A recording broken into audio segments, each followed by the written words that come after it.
يا مساء الخير ويا صباح الخير. معانا تندة النهارده، التندة علشان تستر المكان، الدور السادس. ولو عايزين ننشر، عايزين نعمل اي حاجه من الحاجات دي كده، الرؤيه كامله معايا.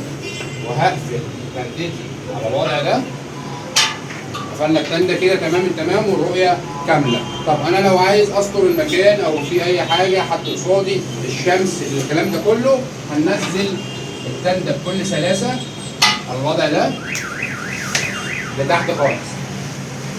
خلاص كده التندة نزلت معايا بالوضع ده. طب انا لو عايز رؤية بسيطة، ممكن اثبتها لعندي كده، ممكن اجيبها لعندي كده، وبعد كده اربط على المساحة دي.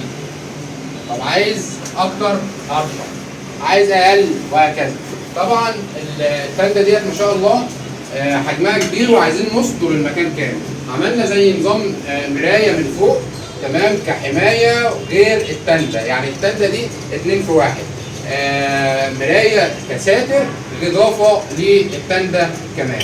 اخواتي وحبايبي بحبكم في الله، كانت حاجة بسيطة كده. طبعا مش عارفين نصور التندة من بره، بيكون شكلها طبعا شيك وجميل بالنسبة للشتاء، بالنسبة للشمس، بالنسبة للحاجات دي كلها، تبقى حماية كاملة متكاملة. بحبكم في الله، ما تنسوش تصلوا على النبي.